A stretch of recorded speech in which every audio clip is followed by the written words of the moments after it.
Okay, this is the result of a clean refrigerator in every sense of clean.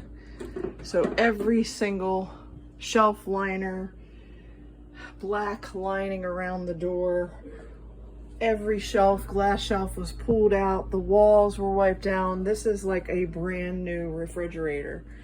Totally clean, and then I'll be putting my food back in. This is completely clean freezer.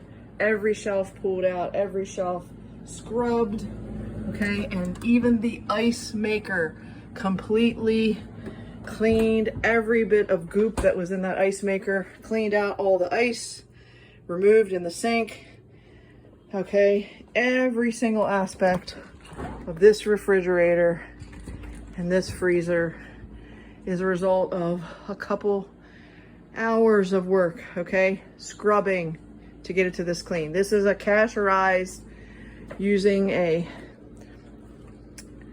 container of boiling water dripping down the sides of all the walls after cleaning all the different shelves and containers in the sink.